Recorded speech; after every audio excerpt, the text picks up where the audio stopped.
Salut, salut! Alors, on vient de passer 2 semaines en Irlande, Scott et moi. On a adoré notre voyage et on voulait vous faire un petit vidéo sur des conseils importants et aussi notre top 10 d'activités à faire, ainsi que nos restos coup de cœur.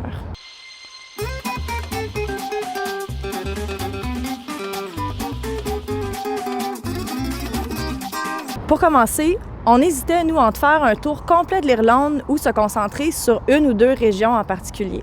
Après avoir regardé plusieurs vidéos, on a décidé de faire le tour de l'Irlande, ce qui nous semblait vraiment faisable en 2 semaines. Toutefois, je trouve que maintenant, après avoir vécu notre road trip, nous, ce qu'on se dit, c'est que ça aurait été mieux qu'on aille 14 jours pleins dans le pays pour pouvoir faire le tour complet. Parce qu'avec les vols, ça nous coupe quand même 2 journées de voyage. Et bien que l'Irlande est un petit pays, il faut prévoir quand même beaucoup de temps pour en faire le tour, les routes n'étant pas super faciles à naviguer, surtout quand on n'est pas habitué de conduire à gauche dans des routes si étroites. Un conseil, c'est pour les déplacements en Irlande. Donc, nous, on conseille de prendre une voiture avec tous les petits chemins et les détours que vous pouvez faire. Malgré le stress et les cheveux blancs que ça va vous occasionner. En sortant du parking, Scott a été 2 fois de suite dans mauvaise voie. Là, regardez notre nombre de cheveux blancs. Regardez Scott, là, ses côtés. Tout. Juste voir, ça va sûrement changer en 2 semaines ici parce que là, ça fait même pas 24 heures qu'on conduit à gauche. Puis je suis stressée, j'ai l'impression d'être dans un manège tout le temps. On roule à peu près à 6 pouces des murs de béton là, quand on croise les autos. On roule à 60 km/h, c'est comme, puis on est déjà pas sur le bon côté. Là,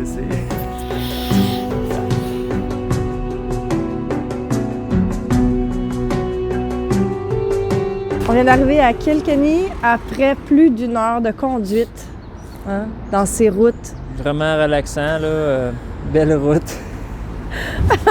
Scott a besoin d'un café. Pour la location de voiture, c'est important de vérifier avec vos assurances si votre compagnie d'assurance à la maison couvre pour le pays de l'Irlande, entre autres. Si c'est le cas, ici, la compagnie de location de voiture ne va pas nécessairement prendre ça pour acquis. Ça veut dire qu'elle va prendre quand même sur votre carte de crédit un dépôt de 5 000 € pour se protéger et va quand même vous charger 7 € par jour pour la responsabilité civile. Donc ça va être obligatoire dans votre location de voiture. C'est important de vous assurer que vous avez 5 000 € de libre sur votre carte de crédit pour être capable de le bloquer pendant toute la durée de votre voyage, ainsi que de payer vos dépenses pendant le voyage. On vient d'arriver à l'aéroport de Dublin. Là, on est chez Hertz en train d'aller chercher notre voiture de location. Grâce à ma carte de crédit, j'avais un super bon rabais sur la voiture avec un 2e conducteur inclus sans frais. Quand vous planifiez votre itinéraire, sachez qu'il y a différents types de routes en Irlande. On est vraiment tenté de toujours suivre la côte et de voir les plus beaux paysages possibles. Mais c'est quand même une difficulté et un grand stress, là, surtout dans les premiers jours, de conduire à gauche dans des routes qui sont très étroites. Donc, les routes M, ce sont des assez grandes autoroutes. Ensuite, les N aussi, ce sont des routes, c'est pas des autoroutes nécessairement, mais c'est des routes où on a plus d'espace. Tandis que les R ou les L, ce sont plutôt ce que moi je dirais des chemins de campagne. Pas nécessairement des chemins de terre, mais juste des chemins de campagne où, à nos yeux de Québécois, il y aurait de la place seulement pour une voiture à beaucoup d'occasions. Donc, c'est à regarder dans vos itinéraires. Si vous voyez que vous empruntez beaucoup des R ou des L, même si Google Maps vous dit qu'un trajet va vous prendre 30 minutes, planifiez plus de temps pour le faire, peut-être un 50 minutes, pour dire que vous y allez plus lentement et que vous devez parfois faire marche arrière pour laisser passer une voiture. Pour le Ring of Kerry, qui est très, très populaire ici, c'est vraiment exceptionnel. Par contre, les gens pensent que dans une journée, on peut faire le Ring of Kerry facilement, mais nous, on était dans la saison basse, donc aucun autobus était là. Aucune voiture, même. Voiture. Et en une journée, ça a été quand même une très, très grosse journée. Ça a été éprouvant. Ouais. Moi, j'ai trouvé ça stressant, éprouvant. J'ai trouvé qu'on a dû vraiment sauter là, des super beaux arrêts. Donc, si vous venez peu importe quand vous venez, peut-être planifier 2 journées si vous voulez vraiment faire le tour du Ring of Kerry. Je dois quand même mentionner que nous, on n'a pas seulement fait le Ring of Kerry cette journée-là, on a fait aussi le Skellig Ring qui est juste en bas, puis on s'est rendu jusqu'à Valencia Island. Tous des arrêts qui valent vraiment la peine, mais qui rallongent de beaucoup la journée. Dans notre cas, comme on est en saison basse, le soleil se couche tôt, donc c'est sûr que ça a aussi coupé notre journée. Bref, tout ça pour dire que moi, il y a des arrêts majeurs comme le Gap of Dunloe que j'aurais beaucoup aimé faire, qu'on n'a pas eu le temps de faire. Je recommanderais vraiment de faire le Ring of Kerry dans ce cas-là en 2 jours. Dublin, qui est la capitale de l'Irlande, grande ville, beaucoup d'attraits touristiques, beaucoup de musées, d'informations. Si ce qui vous intéresse de voir des musées, il y en a, puis il y en a, puis il y en a. Si vous voulez avoir le temps d'en faire plusieurs ou tous les faire, donc planifiez au moins 2 jours complets dans la ville de Dublin. Idéalement, faites des réservations en ligne à l'avance parce que nous, on n'a pas pu faire toutes les attractions qu'on voulait parce que c'était plein, même en saison basse. Parlant de réservation en ligne, un autre petit conseil, prenez toujours le temps, peu importe où vous êtes en Irlande, de vérifier si c'est le même prix pour réserver en ligne que réserver sur place. Par exemple, les falaises de Moher, on s'est vraiment fait avoir, vous devez réserver en ligne à tout prix pour avoir un meilleur prix. Donc maintenant, notre top 10 des activités à faire en Irlande, je répète qu'on a dû sauter plusieurs attraits touristiques qu'on aurait beaucoup aimé voir vu le manque de temps. Donc, ce qu'on vous présente aujourd'hui, c'est notre top 10 dans ce que nous, on a été capable de visiter et aussi, bien sûr, selon nos goûts. Sachez qu'on ne les a pas placés là, vraiment en ordre de préférence, le numéro 10 étant notre moins préféré. On a vraiment juste été avec nos 10 attraits coup de cœur. Numéro 1, les famine ships. Donc, les fameux bateaux qu'on appelle aussi les coffin ships. Ici, on en a trouvé 2. En fait, je crois qu'il y en a seulement 2 ici en Irlande. Allez voir ça absolument. Vous allez avoir une histoire aussi qui va relier le Canada avec l'Irlande. Donc, vous allez pouvoir comprendre vraiment plus c'était quoi l'immigration pendant le temps de la famine. Ensuite, on a vraiment adoré Slieve-League, beaucoup plus en fait que les falaises de Moher. On l'a entendu plusieurs fois dans des vidéos. Malgré tout, on est un peu entêtés comme touristes à vouloir voir les attractions touristiques majeures, même si on se fait dire que l'autre est plus belle et blablabla, parce qu'on veut comme le cocher sur notre liste. Donc, on a fait les 2 et on va être un couple de plus à conseiller aux gens d'aller à Slieve-League plutôt que les falaises de Moher si vous êtes trop serré dans le temps. Si vous avez le temps, allez voir les 2, mais sinon, Slieve-League, qui est de loin une meilleure expérience, beaucoup moins de barrières, donc une expérience plus authentique, une longue randonnée que vous pouvez faire, beaucoup moins de monde et moins dispendieux.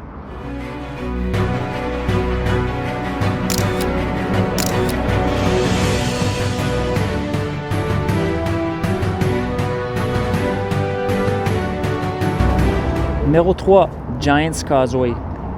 Excellent attrait touristique, mais l'important, c'est de ne pas s'enligner directement voir les roches, c'est de faire la randonnée qui est la Red Trail, puis d'aller plus loin un peu, vous allez avoir aussi des cliffs et des excellentes vues.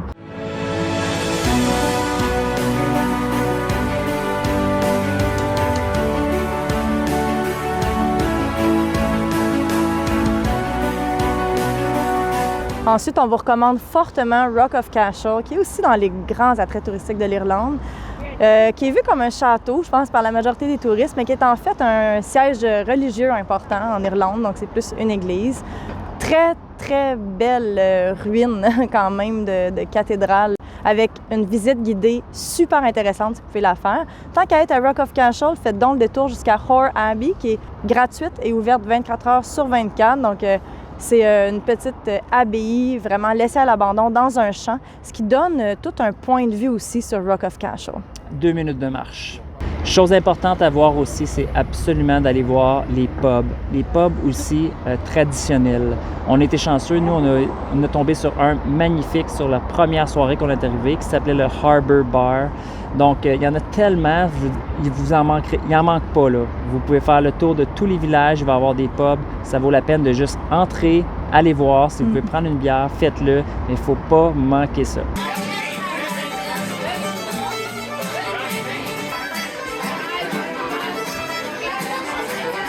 Sachez que vous pouvez aussi juste entrer dans un pub. Il n'y a pas de prix d'entrée. Vous n'êtes même pas obligé de consommer là, si vous faites juste rentrer, aller s'aîner un peu.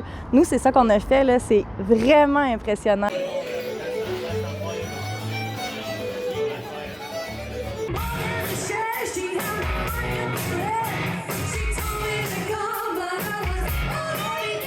Tous les petits raccoins qu'on a croisés, puis les pubs là, au design vraiment original. La quantité d'histoire dans chaque pub avec tous leurs bibelots, puis leurs vieux souvenirs, puis les antiquités, vraiment intéressant. Ain't no sunshine when she's gone.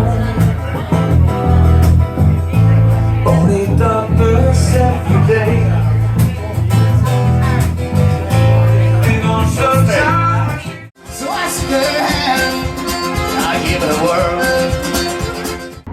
Une autre chose qu'on a adoré, c'est le Wicklow Mountain National Park. On a fait quand même la longue randonnée là, qui était de 4 heures. Nous, on l'a fait en 3 heures. Puis on n'a pas couru en passant. Donc, c'est une randonnée qui va vous donner plusieurs points de vue. On est parti du stationnement du bas. On s'était fait conseiller de se stationner au stationnement du haut. Mais on aurait manqué la Monastic City qui nous donne vraiment super belle expérience là, de ruines, de cimetières, de cathédrales, de tours. Ensuite, on a continué notre chemin jusqu'au chemin de randonnée avec falaises, chefs de montagne, anciennes mines, superbe paysage vraiment, donc un vrai coup de cœur pour nous. Ensuite, le Round Tower de Kilkenny. Vraiment, vraiment intéressant parce qu'il y en a plusieurs ici en Irlande, des Round Tower comme ça. Il en reste seulement 2 qu'on peut monter à l'intérieur, donc celle de Kilkenny. Je ne sais pas si ça va durer longtemps parce que déjà, elle penche de 2 pieds en haut, mais ça vaut la peine d'aller voir. Pas une grosse attraction, mais très unique. Scott et moi, on est très intéressés aussi par les forts. On aurait pu en voir beaucoup plus en Irlande. Il y en a un qu'on a vu pour lequel on a eu vraiment un coup de cœur. Et en plus, on a failli le sauter parce qu'on était fatigués cette journée-là. Mais on se l'est fait fortement conseiller. C'est le fort de Blackhead à Whitehead. Ça vous demande quand même de marcher à peu près 25 minutes. Là. On a la vue sur le fort, puis sur une falaise. Vous partez du bas de la falaise pour monter là, jusqu'au fort. Sur le chemin, il y a des cavernes.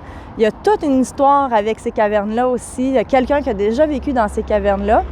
Et ensuite, on monte et là, la vue s'ouvre et nous révèle le fort de près. C'était vraiment une belle expérience, une belle marche. Et on peut voir l'Écosse partir de ce fort-là. Beaucoup de châteaux en Irlande, mais un qu'on conseille d'aller voir, c'est le château de Cahir, donc qui a été rénové partiellement. Mais ce qui est le fun, c'est qu'on peut aller voir pas mal tous les raccoins du château. Donc les tours, on peut monter à l'intérieur jusqu'en haut et on recréé les planchers à certains endroits, donc on pouvait voir comment ils vivaient. Vraiment une belle visite. Beaucoup moins touristique là, que d'autres châteaux en Irlande. On sentait que c'était plus authentique. Puis finalement, le Peace Wall de Belfast, ça a été vraiment touchant pour nous là, d'en apprendre plus sur l'histoire de l'Irlande du Nord, de la conquête anglaise, de la famine irlandaise et de la récente guerre qui a eu lieu quand même, là, juste à peu près 30 ans. Il y a encore beaucoup de répercussions de ça jusqu'à aujourd'hui. Personnellement, j'avais pas si hâte que ça d'aller à Belfast. J'avais pas vu tant de bons vidéos là, qui me donnaient envie de découvrir Belfast. Mais finalement, une fois sur place, j'aurais aimé qu'on passe peut-être une journée complète vraiment à Belfast pour aller voir le musée du Titanic qui malheureusement était fermé. Aussi, on aurait aimé faire le Black Cab Tour qui nous raconte l'histoire là, justement des conflits en Irlande du Nord et prendre du temps pour aller vivre le nightlife du Cathedral Quarter. Bref, au-delà de toutes les attractions touristiques que vous pouvez voir en Irlande, là, nous, je pense qu'on est d'accord pour dire là, que nos gros coups de cœur, ça a été vraiment de passer du temps avec des Irlandais. Là. Les gens ici sont vraiment intéressés à parler aux touristes. Donc, prenez le temps d'arrêter de jaser avec eux, que ce soit dans une visite d'attraction touristique, dans un pub. Ils sont vraiment intéressés à jaser. Aussi, on a été très touchés par l'histoire des Irlandais, qui est une histoire vraiment, une histoire dure quand même, puis une histoire d'un peuple qui se relève là, malgré toutes les difficultés. Et un petit bonus aussi de visite importante à faire, c'est l'église de Westport, mais particulièrement pour ses gouttières. Il faut aller voir les gouttières. Je termine cette vidéo en vous mettant quelques suggestions de restaurants coup de cœur qu'on a croisés sur notre route. Bien sûr, il y en aurait eu des milliers d'autres à découvrir. J'espère que cette vidéo vous a inspiré, vous a donné le goût de venir en Irlande, puis vous a aidé aussi à définir un petit peu plus votre itinéraire.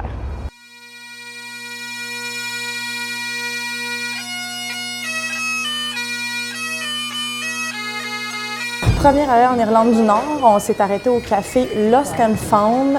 Tout a l'air vraiment délicieux, surtout les desserts, tant qu'à moi, mais j'ai bien hâte de voir mon assiette.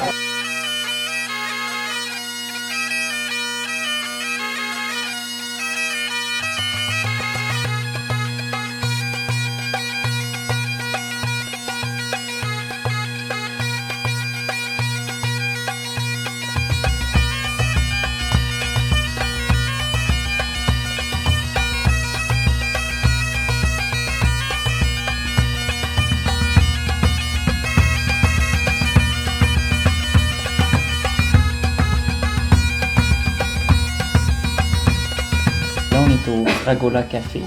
Puis je suis en train de boire un café latte avec saveur. Celui-là, c'est blueberry et pistachio, donc bleuet et pistache. Puis Mélanie, elle boit un chocolat chaud au pain d'épices.